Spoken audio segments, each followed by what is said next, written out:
સૌ પ્રથમ આપણે સ્ટાન્ડર્ડ 8 સેમ 1 યુનિટ 2ના અનફેમિલિયર વર્ડ્સ જોઈ લઈએ, એટલે કે અજાણ્યા શબ્દો, અર્થાત જે શબ્દો આપણે જાણતા નથી એવા શબ્દો વિશે વાત કરી લઈએ, અથવા તો સ્પેલિંગોની વાત કરી લઈએ. સૌથી પહેલાં આપણે અનફેમિલિયર વર્ડ્સ જોઈએ અને ત્યારબાદ આપણે પાઠમાં આવતા કેટલાક ક્રિયાપદો વિશે વાત કરીશું. વેનેવર એટલે જ્યારે પણ. સ્કાયસ્ક્રેપર એટલે ગગનચુંબી ઇમારત. બહુ ઊંચી ઇમારત અથવા તો કોઈ વસ્તુ બહુ ઊંચું હોય એને સ્કાયસ્ક્રેપર કહેવામાં આવે છે. બેઝ એટલે પાયો. કન્સ્ટ્રક્શન એટલે નિર્માણ. એક્સપેન્સિવ એટલે મોંઘું. રૂલર એટલે શાસક, રૂલ કરવાવાળો, રૂલ કરવું એટલે શાસન કરવું. જેમ એટલે રત્ન. કોર્ટ એટલે દરબાર. મ્યુઝિશિયન એટલે સંગીતકાર. કામ, જો અહીંયા એલ છે સાયલન્ટ રહે છે, ઉચ્ચાર કામ થશે. કામ એટલે શાંત. વન્ડરફુલ અર્થાત અદ્ભુત. હમ્બલ એટલે સાદગીવાળું, સાદું. ડિવોટેડ એટલે સમર્પિત. ત્યારબાદ છે હટ એટલે ઝૂંપડી. બેંક એટલે કિનારો. ડિસિપલ એટલે શિષ્ય અથવા તો ચેલો. રૂટીન એટલે દૈનિક ક્રિયા. પ્રોપરલી અર્થાત યોગ્ય રીતે. સાયલેન્ટલી એટલે ચૂપચાપ. કમાન્ડ એટલે આદેશ. કમ્પેરિઝન એટલે તુલના કાં તો સરખામણી. બ્રેવ એટલે બહાદુર. ફેથફુલ એટલે વિશ્વાસુ અને યુઝફુલ એટલે ઉપયોગી. જો અહીંયા બ્રેવ, ફેથફુલ, યુઝફુલ આ બધા જે છે એ વિશેષણ એડજેક્ટિવ તરીકે આવે છે. ત્યારબાદ છે પોલ્યુશન એટલે પ્રદૂષણ અને પોપ્યુલેશન એટલે વસ્તી અથવા તો જનસંખ્યા. ટોડ એટલે દેડકો, દેડકાને ફ્રોગ પણ કહેવાય. ઓશન એટલે મહાસાગર. ઓકે, દરિયાને સાગરને સી કહેવાય અને મહાસાગરને ઓશન કહેવાય.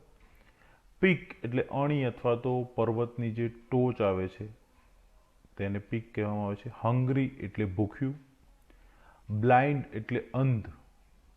અગલી એટલે કદરૂપું, સુંદર ના દેખાતું હોય તેવું. અગલી શબ્દ બ્યુટીફુલનો વિરોધી છે. તો અહીંયા પણ આ બધા કેટલાક વિશેષણ છે. હવે આપણે ક્રિયાપદ જોઈએ, વર્બ્સ જોઈએ. ટુ ફીલ એટલે અનુભવ કરવો અથવા તો અનુભવવું. ટુ વિશ એટલે ઈચ્છા કરવી, ઈચ્છા થવી. ટુ કેરી એટલે લઈ જવું.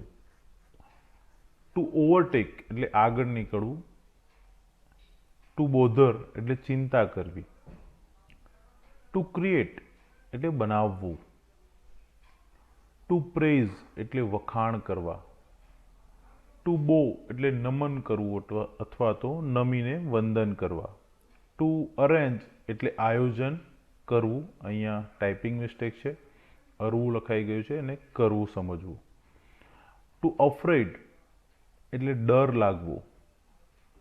ટુ ગ્રીટ એટલે અભિવાદન કરવું, જે આપણે ગુડ મોર્નિંગ, હેલો, નમસ્કાર વગેરે જે કહેતા હોઈએ તેને ગ્રીટિંગ્સ.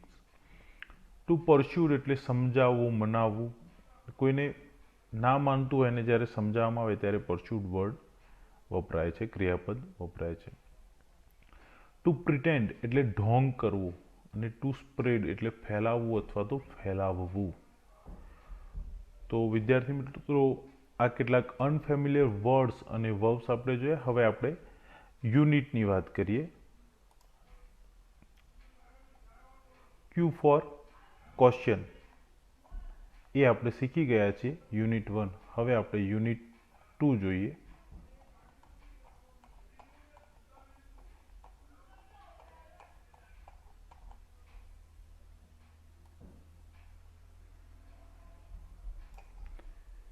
યુનિટ 2 જે છે એનું નામ છે LMBB, લર્ન મોર બી બ્રાઇટર, અર્થાત વધારે શીખો અને તેજસ્વી બનો. ટુ લર્ન એ ક્રિયાપદ આપણે રહી ગયો છે, એનો મતલબ થાય શીખવું, ભણવું. પણ ભણવા કરતાં વધારે એનો અર્થ, સાચો અર્થ જોઈએ તો શીખવું થાય. મોર એટલે વધારે, અને બી એટલે બનવું, અને બ્રાઇટર એટલે બ્રાઇટ એટલે તેજસ્વી, અને બ્રાઇટર એટલે વધારે તેજસ્વી.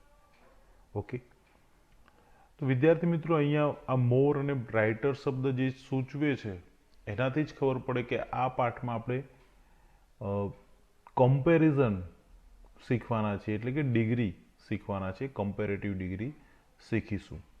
પરંતુ એ સાથે જ આપણે જે એક્ટિવિટી આવે છે તે પણ શીખીશું. તો એક્ટિવિટી 1 જોઈએ. Listen, recite and enjoy the poem. અહીંયા એક પોએમ આપી છે, એ આપણે જોઈએ.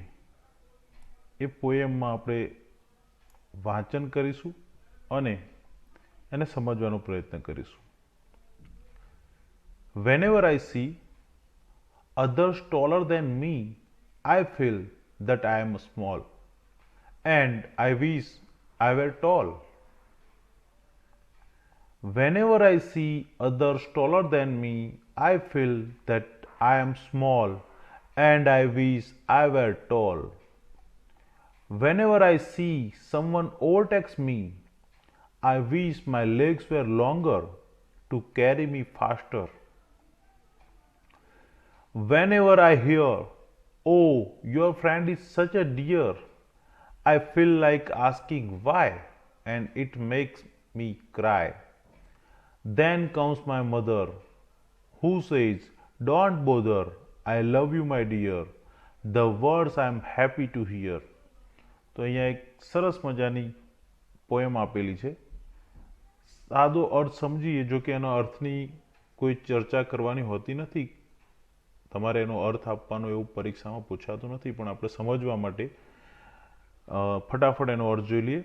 વેનેવર આઈ સી અધર્સ ટોલર દેન મી, જ્યારે પણ હું જોઉં છું મારાથી ઊંચા માણસો, ટોલર એટલે ના કરતાં ઊંચું. ઓકે, ટોલ એટલે ઊંચું થાય અને ટોલર એટલે નાથી ઊંચું.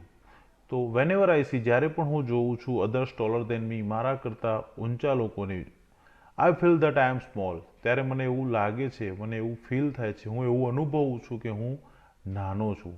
એન્ડ આઈ વિશ, અને હું ઈચ્છા કરું છું કે આઈ વેર ટોલ, કદાચ હું ઊંચો હોત. વેનેવર આઈ સી, જ્યારે હું જોઉં છું સમવન ઓવરટેક્સ મી, કોઈક મારી આગળ નીકળી જાય છે, આઈ વિશ માય લેગ્સ વેર લોંગર, હું ઈચ્છું છું કે મારા પગ લાંબા હોત, ટુ કેરી મી ફાસ્ટર, મને ઝડપથી આ લોકો કરતાં આગળ લઈ જાત. વેનેવર આઈ હિયર, જ્યારે પણ હું સાંભળું છું, "ઓ યોર ફ્રેન્ડ ઇઝ સચ અ ડિયર," ઓ તારો મિત્ર કેટલો સારો છે, કેટલો મસ્ત છે. આઈ ફીલ લાઈક આસ્કિંગ, અને મને અનુભવ થાય છે, હું પૂછું, વાય, કેમ મારો મિત્ર, હું કેમ નહીં. And it make me cry, અને એનાથી મને રડવું આવે છે. ધેન કમ્સ માય મધર, અને ત્યારે મારી માતા આવે છે, મારી મમ્મી આવે છે, હુ સેઝ, જે કહે છે, "ડોન્ટ બોધર," ચિંતા ના કર, "I love you my dear," કોઈ તને પ્રેમ કરે કે ના કરે, but I love you my dear, હું તને પ્રેમ કરું છું. The words I am happy to hear, અને આ એવા શબ્દો છે, I love you my dear, જે મમ્મી કહે છે, મધર કહે છે. These are the words I am happy to hear, જે હું સાંભળવા માટે ખુશ, અને સાંભળીને હું ખુશ રહું છું. ઓકે, તો આ એક સરસ મજાની પોએમ છે. Now we will see the activity 2. આપણે એક્ટિવિટી 2 જોઈએ. તો હિયર આપણને અહીંયા એક પિક્ચર આપેલું છે. આ જે છે સ્કાય સ્ક્રેપર બિલ્ડિંગ છે, ઊંચામાં ઊંચી, દુનિયાની સૌથી ઊંચામાં ઊંચી બિલ્ડિંગનું ચિત્ર છે. ઓકે, તો આ ચિત્ર છે અને એના આધારે એની માહિતીનો આપણે અભ્યાસ કરવાનો છે. See the picture and study the information. ચિત્ર જુઓ અને માહિતીનો અભ્યાસ કરો. તો આ જે બિલ્ડિંગ છે એનું નામ છે Burj Khalifa. Burj Khalifa is the tallest building in the world. Burj Khalifa દુનિયાની સૌથી ઊંચી, ટોલેસ્ટ, ટોલ એટલે ઊંચું, ટોલર એટલે એના કરતાં ઊંચું, અને ટોલેસ્ટ એટલે સૌથી ઊંચું. તો Burj Khalifa is the tallest building in the world, દુનિયાની સૌથી ઊંચામાં ઊંચી બિલ્ડિંગ છે. It is skyscraper in Dubai. દુબઈમાં આવેલી સ્કાય સ્ક્રેપર છે. સ્કાય સ્ક્રેપરનો અર્થ આપણે શીખ્યા કે ગગનચુંબી ઇમારત છે. It has 163 floors. કેટલા માળની છે? 163 ફ્લોર્સ છે, માળ છે. Its height is 827.8 metres. એની હાઇટ જે છે, એની ઊંચાઈ જે છે 827.8 મીટર, એટલે સમથિંગ 828 મીટર જેટલી છે. અને ફૂટમાં કન્વર્ટ કરીએ તો 2722 ફીટ, 2722 ફૂટ.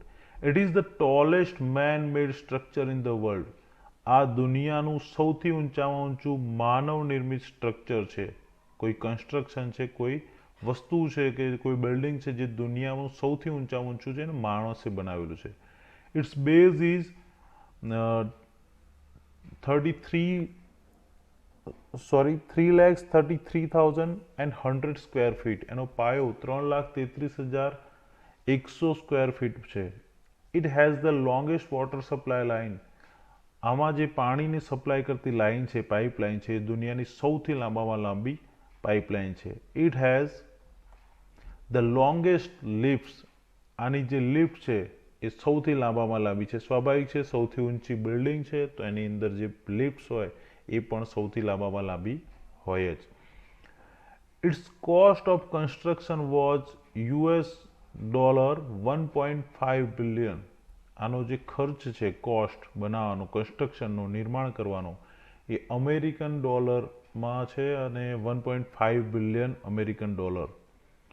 It is the most expensive building. આ સૌથી મોંઘી અને ખર્ચાળ બિલ્ડિંગ છે. એટલે કે અહીંયા રહેવું હોય તો બહુ બધા પૈસા થાય.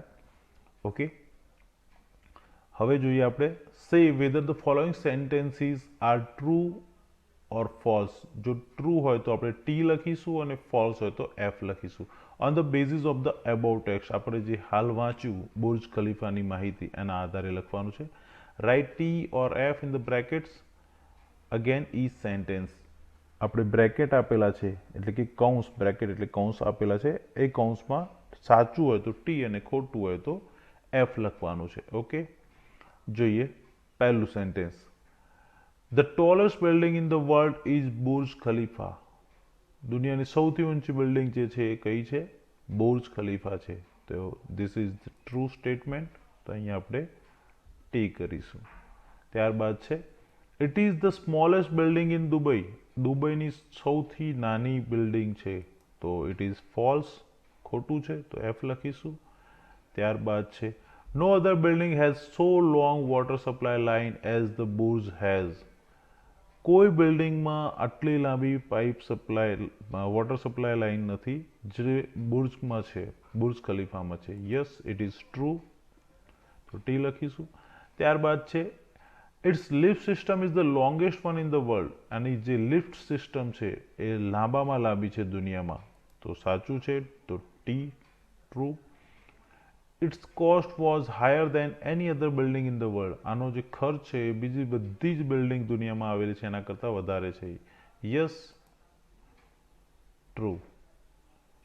તો અહીંયા એક્ટિવિટી 2 આપણે જોઈ.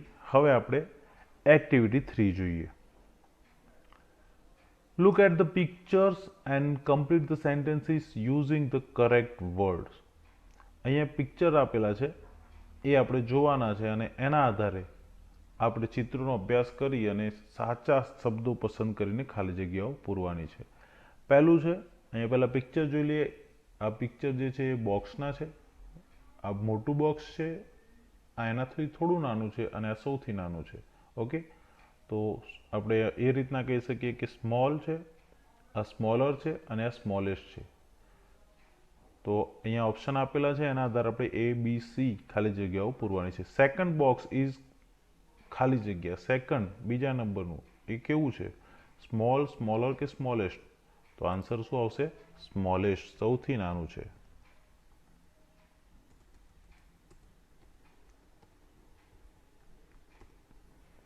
ત્યારબાદ થર્ડ બોક્સ, ત્રીજા નંબરનું, ઇઝ ખાલી જગ્યા than first box, smaller than first box. Smaller than first box એટલે ત્રીજું બોક્સ પહેલા બોક્સ કરતાં નાનું છે. ધેનનો મતલબ થશે કરતા. અહીંયા સરખામણી કરી રહ્યા છીએ આપણે આ બોક્સ અને આ બોક્સની. તો ત્રીજું બોક્સ, આ બોક્સ પણ નાનું છે પરંતુ ત્રીજું બોક્સ જે છે એ પહેલા બોક્સ કરતાં નાનું છે. સેકન્ડ બોક્સ ઇઝ ધ ખાલી જગ્યા of all the boxes. Second નંબરનું બોક્સ જે છે એ small of all the boxes. Small is the second box is the small smallest of all the boxes. Sorry, અહીંયા સ્મોલેસ્ટ લખીશું આપણે. Smallest of all the boxes. Second નંબરનું જે box છે એ બધા જ બોક્સમાં નાનામાં નાનું છે. Smallest of all the boxes. અહીંયા સેકન્ડ બોક્સ જે છે, આ પહેલું જે ખાલી જગ્યા છે એમાં આપણે સ્મોલેસ્ટ નહીં લખીએ, સ્મોલ જ લખીશું. ઓકે, કેમ લખીશું સ્મોલ? અહીંયા આપણે એક થોડીક ભૂલ કરી છે. સ્મોલ એટલા માટે લખીશું કે અહીંયા આપણે સિમ્પલ સેન્ટેન્સ છે. Second box is small. અહીંયા ખાલી એક જ બોક્સની વાત કરી છે. સેકન્ડ બોક્સ જે છે એ નાનું છે. ઓકે, અહીંયા જે વાત છે એમાં સ્મોલેસ્ટ એટલા માટે લખીશું કારણ કે અહીંયા બીજા બધા જ બોક્સની વાત કરી છે કે second box is the smallest of all the boxes. બધા બોક્સની વાત છે, એમાં ત્રણેય બોક્સમાં સૌથી નાનું છે. અહીંયા એક જ બોક્સની વાત છે એટલે સેકન્ડ બોક્સ ઇઝ સ્મોલ. અહીંયા એવું પણ આપ્યું હોત કે ફર્સ્ટ બોક્સ ઇઝ ખાલી જગ્યા, તો પણ આપણે એમાં લખી શકીએ કે ફર્સ્ટ બોક્સ ઇઝ સ્મોલ, કારણ કે અહીંયા ઓપ્શનમાં આપણને સ્મોલ આપેલા છે. અહીંયા ડિગ્રી છે. ઓકે, તો સિમ્પલ વાક્ય છે. અહીંયા કમ્પેરેટિવ ડિગ્રી છે, કમ્પેરિઝન છે, તુલના થઈ રહી છે, અને અહીંયા સુપરલેટિવ ડિગ્રી છે એટલે સૌથી વધારેની વાત છે. એટલા માટે અહીંયા સ્મોલેસ્ટ આવશે. તો આ સમજવાનું છે. Small, smaller, smallest. ઓકે, જ્યારે કમ્પેરિઝન હશે ત્યારે ER આવશે, સ્મોલર, ટોલર વગેરે. અને જ્યારે સુપરલેટિવ ડિગ્રી હશે સૌથી વધે ત્યારે EST એ પાછળ આવશે, વિશેષણની પાછળ. Smallest, tallest. ઓકે, અને અમુક શબ્દો એવા હશે વિશેષણના કે જેમાં આપણે ER કે EST નથી લગાવી શકતા. ત્યાં મોર, ધારો કે બ્યુટીફુલ, તો મોર બ્યુટીફુલ બનશે. મોસ્ટ બ્યુટીફુલ બનશે, ત્યાં બ્યુટીફુલર કે બ્યુટીફુલેસ્ટ નહીં બને, એનું ધ્યાન રાખીશું. ઓકે, હવે અહીંયા જોઈએ સેકન્ડ સેન્ટેન્સ. એના ઓપ્શન આપેલા છે થીક, થીકર અને થીકેસ્ટ. થીક એટલે જાડું, થીકર એટલે ના કરતા જાડું, થીકેસ્ટ એટલે સૌથી જાડું. ઓકે, તો અહીંયા જે ઝાડ આપ્યા છે 1, 2 અને 3. This is apple, this is mango and this is banyan tree. Okay, the apple tree does not have ખાલી જગ્યા ટ્રંક, અને એના થડની વાત છે. અહીંયા પાતળું છે, એના કરતાં થોડું જાડું છે, અને અહીંયા સૌથી જાડું છે. તો the apple tree does not have ખાલી જગ્યા ટ્રંક. એપલ ટ્રીનું જે ટ્રંક છે એ પાતળું છે, તો થીક નથી, તો અહીંયા આવશે thick. Does not have thick trunk. Trunk એટલે થડ. The trunk of the mango tree, mango tree વચ્ચેવાળું. The trunk of the mango tree is ખાલી જગ્યા ધેન ધ એપલ ટ્રી. આનું જે ટ્રંક છે, થડ છે, એ આના કરતાં જાડું છે. The trunk of the mango tree is thicker, is thicker than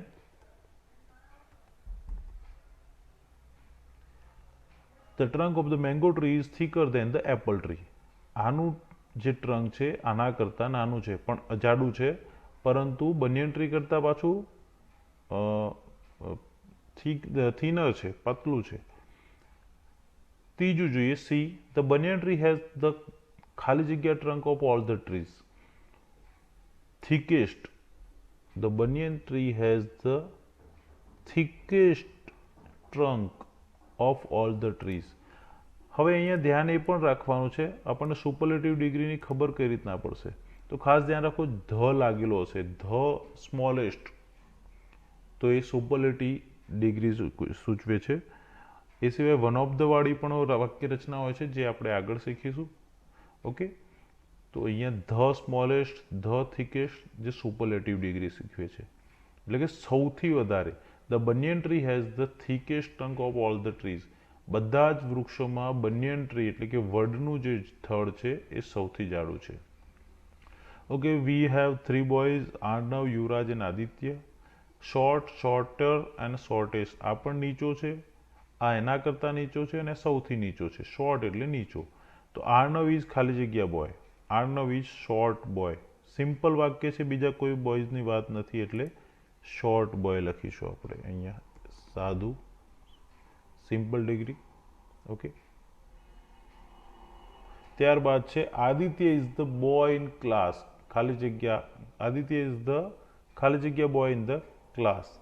Aditya જે છે, હવે અહીંયા ધ આપ્યું છે, ધ શું સૂચવે છે? Superlative degree. ધેન આપ્યું હોય તો કમ્પેરેટિવ ડિગ્રી, ખાસ ધ્યાન રાખજો. અહીંયા ધેન આપ્યું છે, ધેન હોય તો કમ્પેરેટિવ ડિગ્રી, એટલે કમ્પેરેટિવ ડિગ્રીમાં ઈઆર વાળી રચના આવે. ઈઆર વાળું જે ફોર્મ હોય, શોર્ટર, ટોલર, થીકર વગેરે. અને ધ એટલે કે સુપરલેટિવ ડિગ્રી હોય ત્યારે સુપરલેટિવ ડિગ્રીમાં ઈએસટી વાળી રચના આવે, શોર્ટેસ્ટ, ટોલેસ્ટ, થીકેસ્ટ. ઓકે, તો અહીંયા ધથી આપણને ખબર પડે છે કે આખા ક્લાસની વાત છે, આખા ક્લાસમાં સૌથી શોર્ટેસ્ટ છે, સૌથી નીચો છે, તો તે છે આદિત્ય. અને Yuvraj is shorter than Arnav, shorter than Arnav. Okay,